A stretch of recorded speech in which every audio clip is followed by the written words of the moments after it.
महामाया निळावंती या कादंबरीचा पुढील भाग स्मशानातील राख. घैसास गुरुजींच्या झोपडीसमोर बांधलेला घोडा अंधारात शांतपणे समोर टाकलेला चारा खात होता. कुशलने बैलगाडीवरून खाली उडी टाकली. जू बैलाच्या मानेवरून खाली उतरून ठेवले. बैलांनी आवाज करू नये म्हणून त्यांच्या तोंडाला मुसक्या बांधल्या. झोपडीला टांगलेला बत्तीचा उजेड घोड्यांच्या घामट त्वचेवर परावर्तित होत होता. कुशलने नजरेच्या टप्प्यात येणार नाही एवढ्या दूर आपली बैलगाडी ठेवून घोड्याजवळ आला. घोड्याच्या पाठीवरून हात फिरवला. तलवार सोबत ठेवलीच होती. झोपडीत घैसासोबत अजून कोणीतरी आलं असणार असा त्याने कयास बांधला. झोपडीत जाण्याआधी त्याने अनेक शक्यतांचा विचार केला. विक्रम विभूतेला ह्या लोकांनी प्रवीणदासारखंच मारून टाकलं असेल तर? विक्रम विभूते कसाबसा यांच्या तावडीतून जिवंत सुटला असेल. विक्रम विभूते जिवंत असल्यास त्याला नलूकडे घेऊन जायचं असं कुशलने ठरवलं होतंच. त्याने बैलगाडी पहाडावर चढवत असताना बाकीही शक्यतांचा विचार करून ठेवला होता. विक्रम विभूते इथे कुठेतरी जखमी होऊन पडला असेल. प्रवीणदा गायब होण्याआधी जसा वेड्यासारखा वागत होता तसा विक्रम इथे निळावंतीची लागण होऊन वेडा झाला असेल. कदाचित विक्रम माझ्यासोबत सह्याद्रीत उतरून देवसरी यायला नकार देईल. ह्या इतपत त्याचं वेड गेलं असेल. त्याला नलूपासून सुटका पाहिजे होती. तो कदाचित त्याच्या मुलाच्या मृतदेहाला घेऊन चालता होईल. नलूला डोकेदुखी समजून इथेच सोडून निघून जाईल. कुशलने तलवारीची लाकडी मूठ हातात घट्ट पकडली आणि झोपडीत शिरला. झोपडीत कोणीही नव्हतं. आत चारही कोपरे रिकामे. कापूर जाळल्याचा मंद गंध त्या खोलीत होता, पण कापूर कुठेही जळताना दिसेना. छताला लटकलेल्या तेलकट सुतळ्या कुशलला त्याच्या डोक्यात घोंगावणाऱ्या शक्यतांसारख्या दिसू लागल्या. त्यातल्या जास्तीत जास्त सुतळ्या काळ्या पडल्या होत्या. आपल्या मनातही जास्तीत जास्त शक्यता ह्या काळ्याच आहेत असा विचार येताच कुशल स्वतःवरच हसला. आता कुठे आशावर त्याने जीव लावायला सुरुवात केली. त्याला नलू भेटली. तिलाही जीव लावावासा वाटू लागला. प्रवीणदा जिवंत होता तोपर्यंत असं कधीही घडलं नाही. आता अचानक कोणावर का होईना जीव लावावासा वाटतोय. नलू एवढी गोंडस मुलगी, ती आपल्यासोबत राहावी. तिला आपण बापाचं प्रेम द्यावं, शाळेत घालावं, आपल्या हातावर मांडीवर घेऊन जेवण चारावं. अशी विचारचक्रे त्याच्या मनात मूळ धरू लागली. दुसऱ्यांच्या लेकराबद्दल असा विचार कोण करतं? विचित्रच. कुशललाही आपल्या मेंदूत चाललेले हे भावनिक खेळ कळत नव्हते. पण तरीही तो ते खेळ खेळत खेळत जात होता. त्याला जास्तीत जास्त शक्यता अशाच दिसत होत्या, ज्यात विक्रम मेलेला असेल वा परत माणसात येण्यालायक राहिला नसेल. विक्रम स्वतःहून त्याला सांगेल, हे बघ, ह्या पोरीची जबाबदारी मी तुला देतो. सांभाळशील ना तिला? कुशल त्या विचाराने सुखावला. आशा नलूची आई बनली असती. कुशल स्वतः बाप. आशा आता वहिनी राहिली नव्हती. कुशलच्या मनात आशाबद्दल प्रेमाचं स्वरूप फार बदलून गेलं होतं. अनेक रात्र आशा तिच्या गायब झालेल्या नवऱ्याची आठवण काढून रडायची. मग कुशल तिच्या खाटेजवळ जायचा. ती त्याच्या मिठीत पडून रडायची.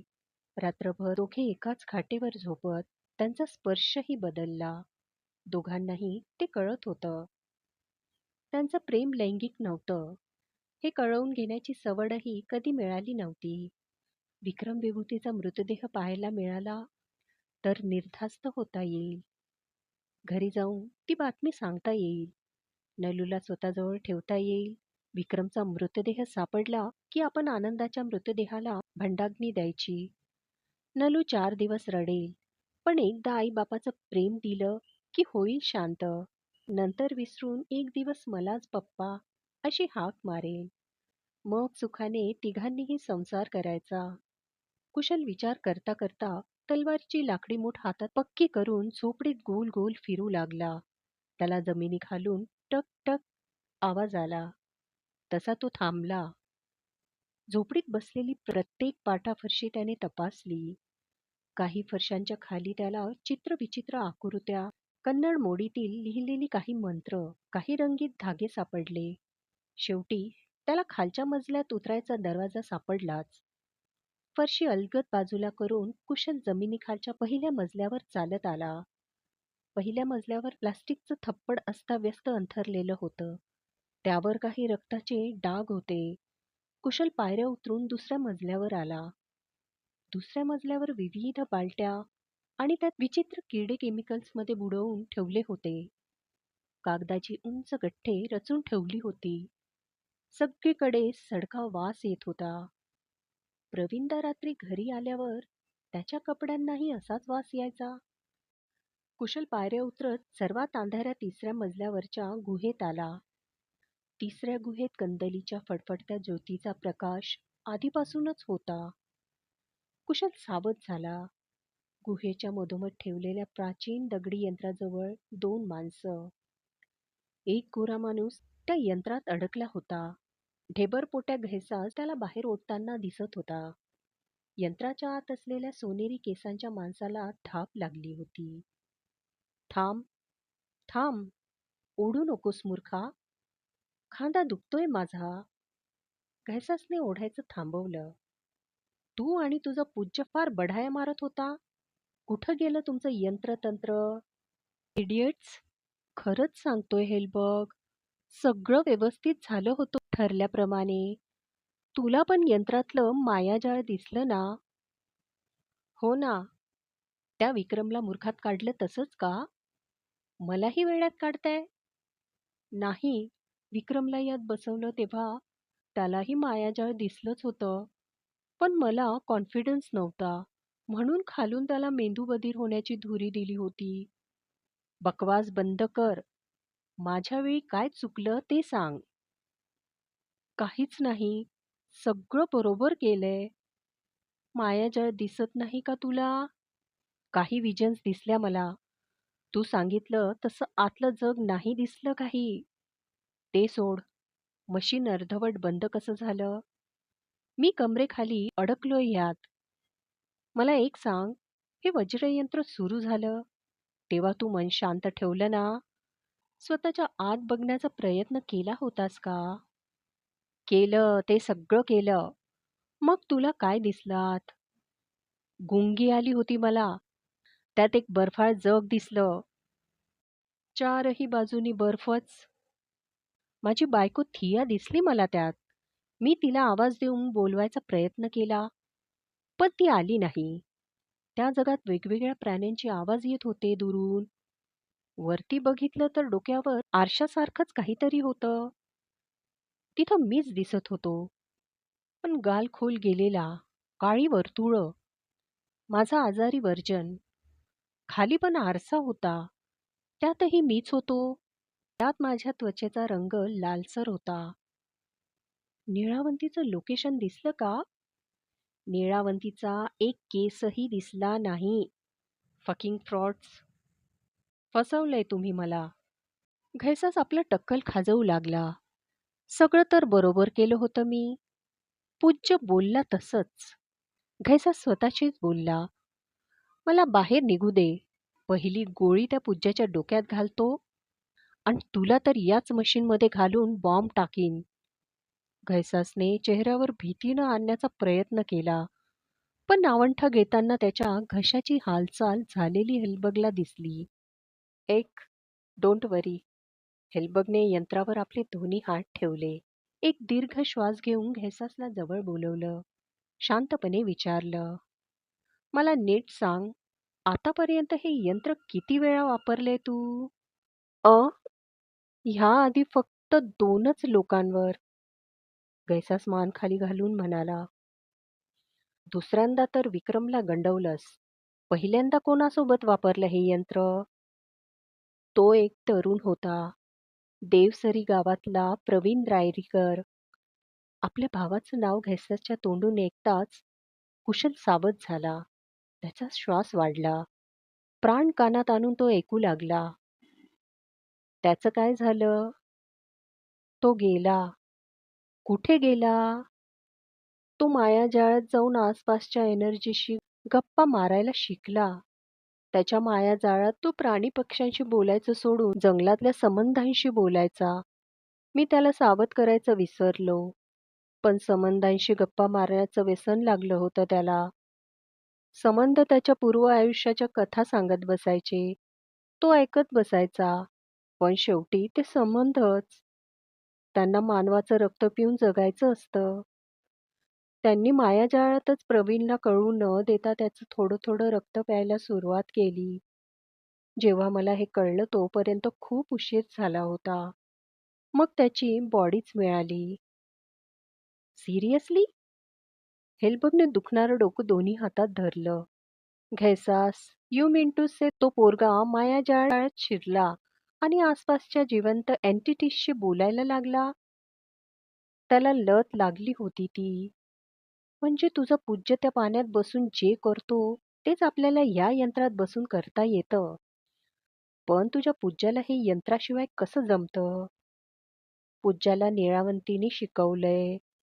खूप वर्षापूर्वी आणि पूज्याचं जंगलाशी कनेक्शन आहे." "काय कनेक्शन?"